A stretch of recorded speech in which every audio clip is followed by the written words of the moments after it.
तो हेलो दोस्तों, स्वागत है एक और नए और कमाल के एपिसोड में। दोस्तों, इस चैनल का यह दूसरा वीडियो होने वाला है। पहले वाले वीडियो के अंदर हमने बिजली विभाग के अंदर जारी होने वाले बिलों की श्रेणियां जानी थी, जिसका वीडियो जो है हमारे चैनल पर आपको मिल जाएगा। अभी तक नहीं देखा तो इस वीडियो के बाद में चेकआउट कर लेना। दोस्तों, आज जो है बहुत ही महत्वपूर्ण टॉपिक पे वीडियो बनाने वाला हूँ। जो बिजली का बिल हमारे घर पे आता है ना, उसको जो है हमें पढ़ना आना चाहिए। जब पढ़ना आ जाएगा तो फिर उसको समझना भी आना चाहिए। तो इसमें दोस्तों मैं आपको जो है बिजली का बिल किस प्रकार से हम पढ़ सकते हैं, उसमें कौन कौन सी चीज़ें जो है हमारे लिए यूजफुल हैं, ठीक है, उसके बारे में बात करने वाले हैं। तो वीडियो जो है बहुत ज़्यादा इन्फॉर्मेटिव होने वाला है, क्योंकि दोस्तों बिजली का कनेक्शन तो जो है सभी के घरों में होता है और बिजली का बिल जो है बहुत ही कम लोगों को समझ में आता है। तो इसलिए आज हम जो है इसको समझेंगे स्टेप बाय स्टेप करके। तो चलिए दोस्तों, ज़्यादा देर नहीं करते, वीडियो को स्टार्ट कर लेते हैं। दोस्तों, एक बिजली के बिल को मैंने जो है एक्सेल के अंदर कन्वर्ट कर लिया है, ठीक है, ऑनलाइन। तो यहाँ पे जो है बिजली कंपनी का लोगो लगा हुआ है। बेसिकली ये जो है जोधपुर विद्युत वितरण निगम लिमिटेड का एक बिल था, जिसको मैंने जो है ऑनलाइन डाउनलोड किया है। आप भी जो है किसी भी बिल को डाउनलोड कर सकते हैं। उसका वीडियो जो है मैं सेपरेटली अलग से आगे आने वाले वीडियो के अंदर बना दूँगा। यहाँ पे जो है जोधपुर विद्युत वितरण निगम लिखा हुआ है। ये जयपुर भी हो सकता है और अजमेर भी हो सकता है, क्योंकि राजस्थान में जो है 3 ही कंपनियां हैं, ठीक है। यहाँ पे जो है इसके बारे में विवरण दिया गया है। यहाँ पे जो है SDO code, name and address लिखा हुआ है। तो यहाँ पे जो सब डिवीज़न होता है, जिस सब डिवीज़न से आपका बिल जारी होता है, उसका नाम और एड्रेस होता है। जैसे उदाहरण के तौर पे ले लेते हैं हम कि आपका बिल मान लो जोधपुर से जारी होता है, ठीक है।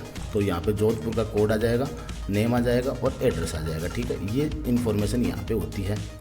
यहाँ पे दोस्तों आपको जो है नाम आता है, जिस कंज्यूमर के नाम से बिजली का बिल जारी होता है ना, वो नाम आपका यहाँ आ जाएगा, ठीक है। और एड्रेस जो है यहाँ पे आ जाएगा। जैसे मान लो रामलाल के नाम से कोई बिल है, तो रामलाल यहाँ आ जाएगा और उसका एड्रेस जो जोधपुर का है तो वो यहाँ आ जाएगा, ठीक है। अगर उसका मोबाइल नंबर इसमें है तो वो यहाँ शो करेगा। मैंने प्राइवेसी की वजह से जो है सब चीज़ों को डिलीट कर दिया है। बिल जो है PDF में जारी होता है, इसलिए उसमें एडिट करना संभव नहीं है। इसलिए इसको एक्सेल में कन्वर्ट करके आपको समझाने के पर्पज़ से, ओनली फेयर यूज के हिसाब से जो है इसको मैं यूज़ करने के लिए इसको एडिट किया है। यहाँ पे जो है बिल स्टेटस रेगुलर का मतलब आपका बिल जो है अभी चल रहा है, कनेक्शन जो है चालू है। फिर अगर दोस्तों आप लोगों ने ईमेल आईडी दी होगी ना, तो वो ईमेल आईडी के लिए यहाँ पे सेक्शन बनाया गया है। यहाँ पे दोस्तों K नंबर लिखा गया है। ये 12 डिजिट का K नंबर होता है, ठीक है।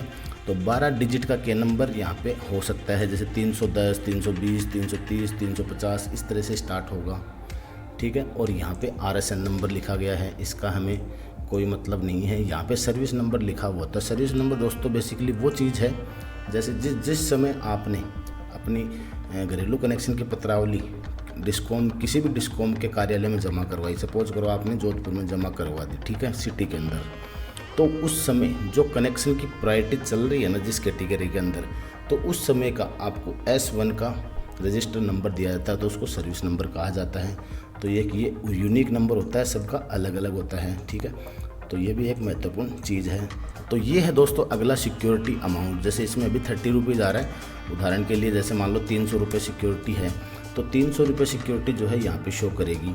और ये सिक्योरिटी अमानत राशि वो राशि होती है जो कि आप कनेक्शन के समय जमा करवाते हैं। हर साल जो है दोस्तों निगम प्रशासन या डिस्कॉम प्रशासन जो है इसको चेंज करता रहता है। अगर कम होती है तो आपको डिफरेंस का नोटिस भी मिलता रहता है, तो वो आपको जमा करवानी होती है। यहाँ पे दोस्तों आपका अकाउंट नंबर लिखा होता है। ये दोस्तों एक यूनिक अकाउंट नंबर होता है जो सबका अलग अलग होता है। जैसे मान लो 21-20 का 30 नंबर, ठीक है, या 15-16 का 30 नंबर, इस तरह से एक अकाउंट नंबर होता है।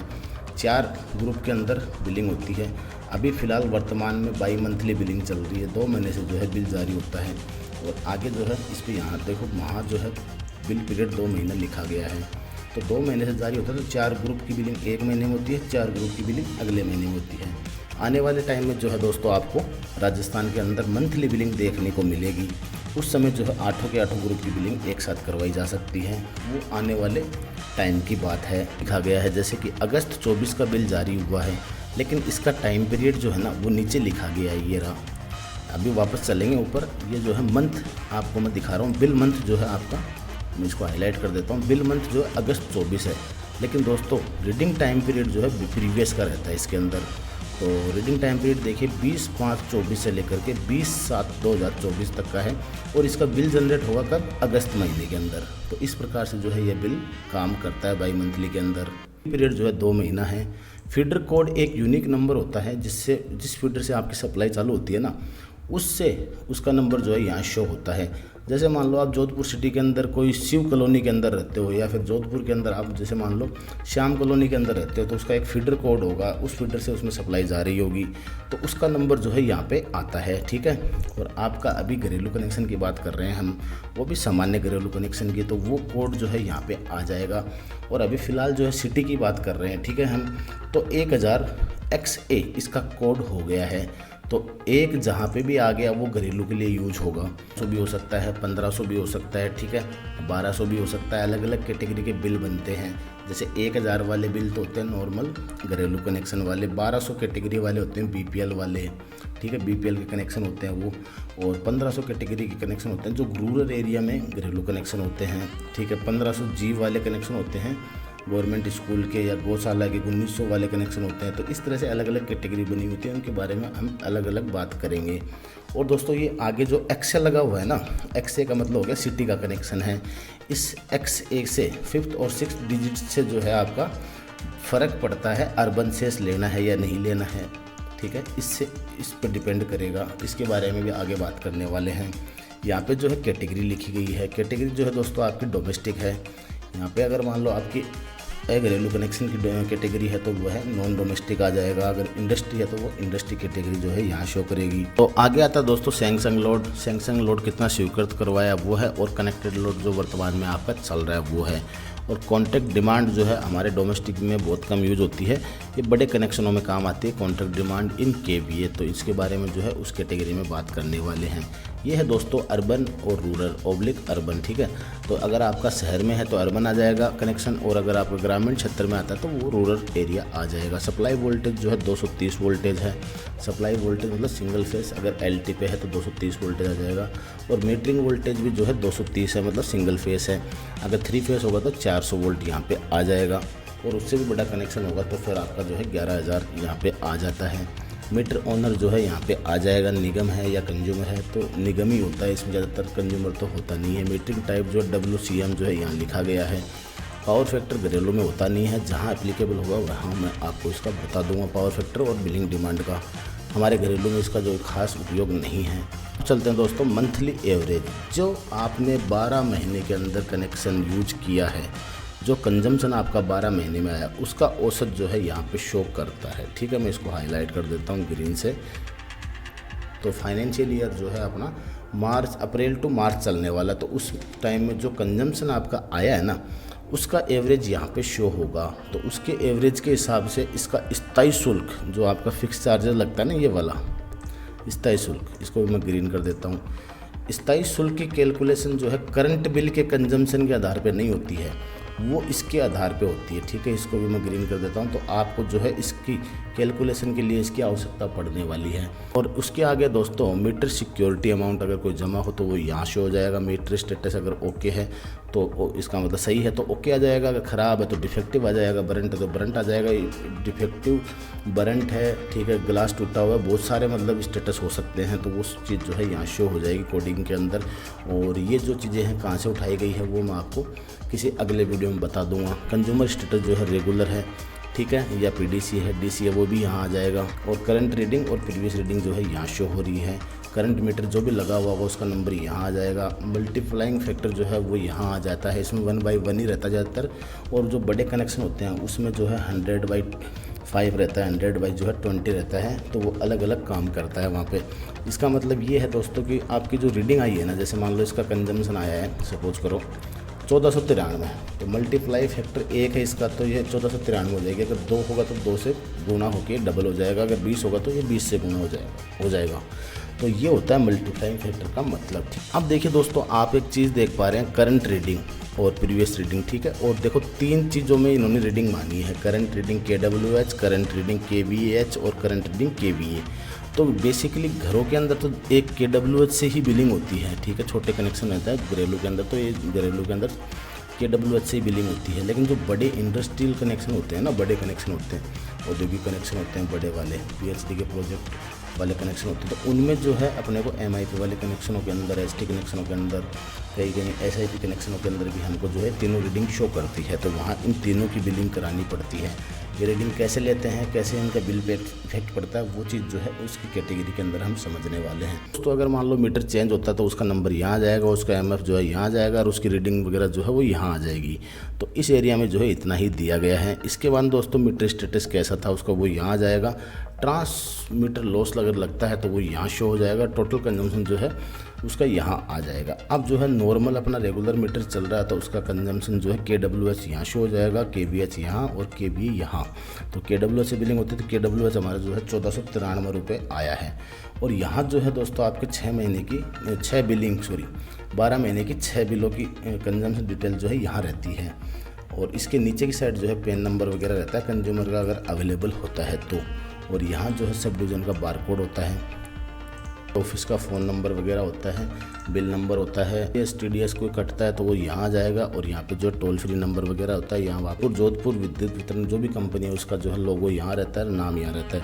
वापस से जो ये समरी रहती है। देखो दोस्तों ये कट का जो निशान लगा हुआ है ना, इससे नीचे का पार्ट जो है जब भी आप बिल जमा कराते हैं ना डिस्कॉम के अंदर, तो इसके नीचे वाली पर्ची तो वो खुद रख लेते हैं और इस पर जो है रिसिप्ट ठप्पा लगा करके या फिर जो है सील लगा करके कंज्यूमर को ऊपर वाला पार्ट दे देते हैं, नीचे वाला जो है ऑफिस में रह जाता है। तो उसमें वो जो है इसकी समरी रहती है। ठीक है, ये इधर की साइड का हमने आपको मोटा मोटा समझा दिया। हालांकि इसकी इतनी ज़्यादा ज़रूरत नहीं थी, लेकिन फिर भी ये चीज़ें जो है दोस्तों आपको समझ में आनी चाहिए, क्योंकि बिल जो है आप लोगों के घर में आता है, उसका पेमेंट जो है आप करते हैं। तो आपको इस चीज़ का ध्यान रखना चाहिए कि कौन कौन सी चीज़ें हमारे बिल में सही हैं और कौन कौन सी चीज़ें हमारे बिल में सही नहीं हैं। अगर इसमें से कोई चीज़ गलत आ रही है तो उसको किस प्रकार से सही करवाना, वो भी हम आपको आगे आने वाले वीडियोज़ में बताएँगे। और दोस्तों आगे बढ़ने से पहले मैं आपको बताना चाहूँगा कि अगर आपके बिल में कोई गलती हो या फिर आप हमसे कोई क्वेश्चन करना चाहें या फिर आप अपना बिल ही हमसे समझना चाहें तो आप दोस्तों आप वहाँ जाके जो है कमेंट कर सकते हैं, बिल की फ़ोटो अपलोड कर सकते हैं। वहाँ से मैं जो है क्वेश्चन वगैरह उठाऊँगा और आपके बिल को जो है यहाँ पे मैं समझा सकता हूँ। मुझे कोई आपत्ति नहीं है उसमें, और आपका बिल समझाने में मुझे जो है बहुत ही खुशी मिलेगी। अब चलिए दोस्तों आगे चलते हैं। इस साइड जो है आपको सीरियल नंबर दिया गया है, डिटेल दी गई है, बिल अमाउंट दिया गया है। ठीक है, अब इस वाले पार्ट को भी समझ लेते हैं। पार्ट के अंदर दोस्तों पहले नंबर पर जो है इलेक्ट्रिसिटी चार्ज जाता है, इसको हम निगम ड्यूज भी बोलते हैं। ठीक है, निगम राशि भी बोलते हैं। जो प्योर यूनिट का जो खर्चा होता है ना वो 1 नंबर में आता है, इलेक्ट्रिसिटी चार्ज। ठीक है, तो ये आया है दोस्तों हमारा 10,959.35 रुपये। कितनी यूनिट का चार्ज आया दोस्तों, ये आया है दोस्तों 1493 यूनिट का। तो इसके लिए जो है मैंने एक फॉर्मूला बना रखा है, एक सीट बना रखी है। जैसे मान लो ये अगस्त का है तो मैं इसको अगस्त कर देता हूँ। ठीक है, रीडिंग मैंने डाल दी, इसके अंदर किस किस प्रकार से रीडिंग आई हुई थी 1493 डाल दी, और महीना 2 हो गया। और मंथली जो है इसको अगर 2 से डिवाइड करेंगे तो इतना आ जाएगा। और जो BD है या फिर इलेक्ट्रिसिटी चार्जेज है, EC है, वो 10,959 रुपये है। तो ये इतना बड़ा फॉर्मूला है। इसमें क्या है बेसिकली जो यूनिट लगती है ना 50 रुपये प्रति माह जो यूनिट आती है। प्रथम यूनिट जो है 4.75 के हिसाब से आएगी, फिर सेकंड वाली जो आएगी वो 6.50 के हिसाब से आएगी, फिर 7.35 और 7.95 के हिसाब से इसमें यूनिट का पैसा लगता है। तो उसके हिसाब से जो मैंने फॉर्मूला लगा रखा है, आप चाहें तो इसको कॉपी कर सकते हैं। अदरवाइज़ दोस्तों आपको सीट चाहिए तो आप जो है टेलीग्राम चैनल पर जुड़ जाइए, वहाँ मैं जो है इसको अपलोड कर दूँगा। आप अपने PC में सेव कर लीजिएगा, वहाँ जैसे ही आप यूनिट डालेंगे तो आपकी कैलकुलेशन ऑटोमेटिक वहाँ पे आ जाएगी। ठीक है, तो ये तो आ गया हमारा BD। और स्थायी शुल्क जो है हमारे बिल के अंदर देखिए, आपको मैं दिखा देता हूँ एक बार। स्थायी शुल्क 550 रुपये, तो 275 रुपये प्रति माह हो गया। और बिल जो है हमारा है 2 महीने का। तो बिल जो है हमारा 2 महीने का है, 2 महीने का तो 550 के हिसाब से 275 के हिसाब से 550 रुपये पर 2 महीने के बिल इसमें आ गया है। उसके बाद डिमांड सरचार्ज होता है, अगर कोई डिमांड सरचार्ज लगता है तो वो इसमें आ जाता है। हालांकि इसकी कैटेगरी के अंदर नहीं, बड़ी कनेक्शनों के अंदर इसका यूज होता है। पावर फैक्टर भी जो है उन्हीं में लगता है। तो इन दोनों की बात जो है हम वहाँ करने वाले हैं। अभी यहाँ पर जो है नील है। ये 5th नंबर पे दोस्तों अनऑथराइज कंजम्पशन अमाउंट आता है। इसका क्या मतलब हुआ, ये दोस्तों रेड कैटेगरी में मैं इसको डाल देता हूँ। बहुत ही खतरनाक चीज़ है ये। इसका दोस्तों यहाँ अगर आपको कोई अमाउंट आ रहा है ना 5 नंबर कॉलम में, तो उसके लिए जो है आप सावधान हो जाना। अगर मान लो आपका कनेक्शन कट गया और उसके दौरान मीटर रीडर या मीटर पाठक आकर के आपकी रीडिंग लेके जाता है और उसकी रीडिंग जो है बिल में आती है। तो यहाँ पे जो आपका जो इलेक्ट्रिसिटी चार्जेज यहाँ 10,000 लगा ना, वो ऑटोमेटिक यहाँ पे डबल हो जाता है। तो ये नियम बना हुआ है ऐसा कुछ। तो अगर आपने कनेक्शन नहीं जुड़वाया प्रॉपर तरीके से या आपने खुद नहीं जोड़ लिया तो ये चार्जेज लग सकते हैं, जिसकी जिम्मेदारी भी आपकी होती है। तो आपको जो है एक रसीद कटवानी होती है कनेक्शन के नाम से। तो वो रसीद अगर आपने नहीं कटवाई है तो आपको वो कटवाना अनिवार्य है। वो चीज़ जो है यहाँ पे आएगी। उसके बाद दोस्तों CTPT rent, transformer rent, fuel surcharge और रिबेट वाली चीज़ें जो है आपके बड़े कनेक्शन में आती है। लेकिन दोस्तों 8 नंबर के अंदर जो फ्यूल सरचार्ज राशि आती है ना, वो घरेलू कनेक्शन में भी आती है। तो इसके अंदर भी जो है गवर्नमेंट के द्वारा समय समय पर नियम लाए जाते रहते हैं। कभी कभार तो माफ़ कर दिए जाते हैं, कभी कभार जो है हमसे वसूले जाते हैं। तो इसकी गणना कैसे होगी, इसके कौन कौन से ऑर्डर हैं, उसके बारे में जो है आगे बात करने वाले हैं। दोस्तों इसके अंदर आता है solar, sprinkler, ruler rebate, prepaid meter rebate. अगर कोई मान लो सोलर से रिलेटेड रिबेट है या फिर अपने कोई स्प्रिंकलर बूंद से रिलेटेड कोई रिबेट है या फिर अपने और कोई अन्य रिबेट है ना, वो यहाँ पे इस कॉलम में एडजस्ट होती है। ठीक है, 10 नंबर कॉलम में आपको मिलता है टोटल निगम ड्यूज, मतलब इन सब का जो है टोटल यहाँ तक का टोटल इसमें आ जाएगा। तो यहाँ तो और तो कोई चीज़ें नहीं आई, 2 ही चीज़ें आई हैं, तो दोनों का अमाउंट जो है इसमें आ जाएगा। कई बार आपके जो है फ्यूल सरचार्ज वाले में अंदर अमाउंट आ जाता है थोड़ा बहुत, तो वो अमाउंट भी जो है इसमें ऐड हो जाएगा। ये ध्यान रख लीजिएगा चीज़ें। तो उसकी कैलकुलेशन कैसे होगी वो हम आगे आपको वीडियो में बताने वाले हैं। ये है दोस्तों इलेक्ट्रिसिटी ड्यूटी। जितनी यूनिट हमारी आई है ना, उसका 0.40%। जैसे मान लो हमारी यूनिट आई है टोटल 1493, ठीक है। तो 1493 यूनिट आई है, तो मल्टीप्लाई बाई 0.40, तो ये पैसा आपको देना होता है, ठीक है, निगम को। तो ये अलग से लगता है, ये यूनिट में शामिल नहीं होता है, लेकिन ये है सप्लाई का ही पार्ट, तो इसलिए अलग से ये चार्ज किया जाता है। और यही सेम चीज़ जो है अर्बन सेस में भी होती है। अर्बन सेस जो है 0.15 पैसे हमसे लिया जाता है, और वाटर सेस जो है वो भी यही सेम चीज़ होती है, ये हमसे 10 पैसे लिया जाता है।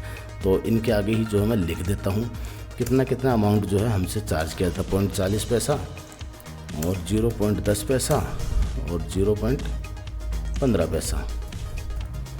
तो ये चीज़ें दोस्तों हमसे निगम के द्वारा वसूली जाती हैं। तो ग्रामीण क्षेत्र अगर होगा तो वहाँ अर्बन सेस नहीं लगेगा, शहरी क्षेत्र होगा तो वहाँ अर्बन सेस लगेगा। अब इसमें वाटर सेस नहीं लग रहा, जबकि इसमें वाटर सेस भी लगना चाहिए, ठीक है। और ग्रामीण क्षेत्र होगा तो उसमें भी वाटर सेस वगैरह लगता है। तो ये चीज़ें ध्यान रखिएगा। तो यहाँ पे जो है ये अलग अलग चार्जेस हमसे वसूले जाते हैं। तो ये ED बोल सकते हैं इसको, इलेक्ट्रिसिटी ड्यूटी है। वाटर से इसको WCC बोल सकते हैं, और अर्बन से इसको जो है UC बोल सकते हैं। और अन्य कोई निगम ड्यूज जो है हमसे रिकवर करना होता है तो वो 14 नंबर कॉलम में आ जाता है। अदर इलेक्ट्रिसिटी ड्यूटी चार्जेस लेनी होती है तो वो तीनों चीज़ें बाइफिकेट करके यहाँ पे डेबिट कर दिए जाते हैं, तो वो यहाँ आ जाएगा। अब दोस्तों एक आता है अदर LED या डेफर्ड डिपॉजिट। दोस्तों आपको ध्यान होगा बहुत सालों पहले जो है LED वितरण की गई थी डिस्कॉम के द्वारा। तो LED चार्जेस 10 रुपये, 20 रुपये, 50 रुपये जो यहाँ जुड़ के आते थे, तो वो अमाउंट इसमें कई बार आ जाता है। अब तो हालांकि ख़त्म हो चुकी चीज़ें, और कोई डेफर्ड अमाउंट होगा तो वो भी यहाँ आ जाएगा। और एडजस्टेबल अमाउंट कोई होगा, मान लो कोई रिबेट मिली है, कोई छूट मिली है, वो इस कोड हेड में आ जाता है। उसके बाद में जो एडजस्ट होकर अमाउंट आएगा टोटल फिगर वो यहाँ आ जाएगा। और कोई बकाया होगा पिछले बिल का तो वो यहाँ शो कर जाएगा। और दोस्तों डेफर्ड एक्टिव मोड है, जैसे मान लो कोई कोर्ट केस चल रहा है किसी का, ठीक है, तो उसके बिल के अंदर वो राशि जुड़ के आती है बार बार, तो वो एरियर में शो नहीं करके वो डेफर्ड अमाउंट भी शो करेगी। तो वो एक्टिव मंथ वाली डेफर्ड राशि जो है यहाँ शो कर देती है। उससे क्या दोस्तों, अगर वो डेफर्ड में शो करेगी ना, जैसे मान लो 1 लाख रुपए का विवाद है, तो 1 लाख रुपए हमने डेबिट डाल दिए उसके डेफर्ड अमाउंट के अंदर, तो उसका करंट बिल आया मान लो 10,000 का, तो वो ऑटोमेटिक जो है 10,000 रुपये भर सकता है ऑनलाइन। अदरवाइज़ तो उसको जो है ऑफिसों के चक्कर निकालने पड़ते हैं और उसको जो है कम करवा के वहीं जमा करवाना पड़ता है। तो इसका फ़ायदा जो है इस प्रकार से हम उठा सकते हैं। तो 23 नंबर कॉलम में स्टेट गवर्नमेंट, ठीक है, स्टेट गवर्नमेंट की तरफ से जो सब्सिडी दी जा रही है ना अभी 200 यूनिट वाली या 100 यूनिट वाली, तो वो जो है राशि यहाँ आएगी। इसकी कैलकुलेशन कैसे होगी दोस्तों, ये भी हम आपको आगे आने वाले वीडियोज़ में बता देंगे। वैसे मोटा मोटा मैं आपको बताना चाहूँ, अगर मान लो आपके 2 महीने की 200 यूनिट आती है, मतलब प्रति माह 100 यूनिट, ठीक है, तो प्रति माह 100 यूनिट है, 200 यूनिट टोटल आई तो पूरा का पूरा 0 हो जाएगा आपका बिल सारा सब कुछ मिला के। और अगर दोस्तों आपके 2 महीने की 400 यूनिट आई, ठीक है, 300 यूनिट आई तो 100 यूनिट का चार्ज लगेगा, 400 यूनिट आई तो 200 यूनिट का चार्ज लगेगा, तो ये राशि जो है 2250 हो जाएगी। 400 यूनिट तक 2250 हो जाएगी। और 401 भी होगी ना तो ये फिर आपको 1125 की छूट मिलेगी। ठीक है, ये समझ लीजिए, ये मोटा मोटा इसका हिसाब किताब पूरा। और आगे जो है आने वाले वीडियोज़ में इसकी कैलकुलेशन भी हम आगे आपको बता देंगे। एग्रीकल्चर सब्सिडी होती है तो वो यहाँ आ जाती है, और टोटल फिर उसका एडजस्ट होकर अमाउंट यहाँ आ जाएगा। और ये होती है LPS, लेट पेमेंट सरचार्ज, ये 4% लगती है दोस्तों टोटल। कैसे लगेगी ये, इसकी कैलकुलेशन चलो आपको बता देते हैं एक बार। तो हमने दोस्तों यहाँ पे जो है यूनिट डाल दी और 2 महीने में बाइफिकेट कर दिया, मंथली इतना आ गया, तो BD जो है इसके हिसाब से यहाँ कैलकुलेट हो गई। 27 शुल्क जो है 275 के हिसाब से यहाँ आ गया।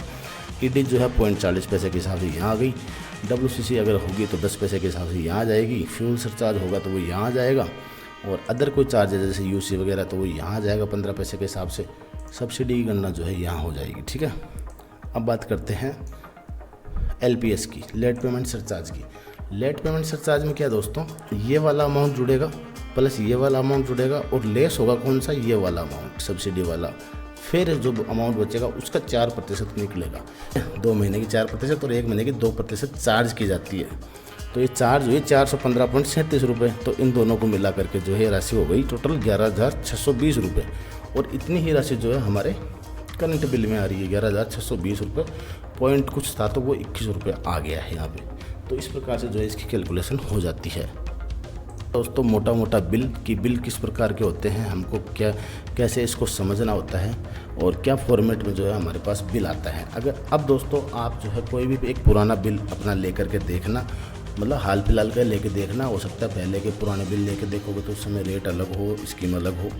तो आपकी कैलकुलेशन अगर बैठ जाती है सही तो ठीक है, अदरवाइज़ मेरे को कमेंट करना और फ़ोटो जो है टेलीग्राम ग्रुप पर डालना, तो मैं उसका वीडियो जो है बना दूंगा और आपको जो है उसकी कैलकुलेशन समझा दूंगा। और ये सीट भी जो है मैं आपको टेलीग्राम पे शेयर कर दूंगा। तो इसमें जो है सिंपली आपको जो है रीडिंग डालनी है, रीडिंग डालते जो है आपका सारा डाटा इसमें आ जाएगा। इस कैटेगरी के अंदर जो है ऐसे ऐसे वीडियो आने वाले जो कि आपको एजुकेट करेंगे, आपको जो है बिल समझने में मदद करेंगे। तो वो चीज़ जो है आप इसको ज़रूर सब्सक्राइब कर लीजिएगा चैनल को, और अपने दोस्तों में भी शेयर कर दीजिएगा ताकि उनको भी जो है हेल्प हो सके बिल समझने में, ठीक है। आपको जो है बार बार में ऑफिसों के चक्कर लगाने की आवश्यकता नहीं होगी। आप जो है ये वीडियोज़ वगैरह देख लीजिएगा। तो ठीक है दोस्तों, इस वीडियो में इतना ही। अगर वीडियो अच्छा लगा तो लाइक कर दीजिएगा, चैनल को सब्सक्राइब करके रख लीजिएगा। Thank you for watching.